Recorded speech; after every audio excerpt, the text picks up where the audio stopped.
তার মাথার উপরে আর কোন শক্ত অভিভাবকের ছায়া নাই।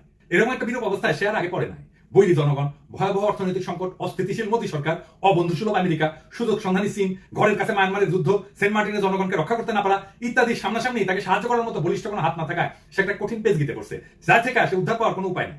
তার দ্রুত পতন এখন অনিবার্য হয়ে উঠছে। খুনি হাসিনার অবৈধ সরকার এই মুহূর্তে যে কি নাজুক অবস্থায় আছে সেটা সেন্ট মার্টিনসের সাম্প্রতিক ঘটনাতে বোঝা যায়।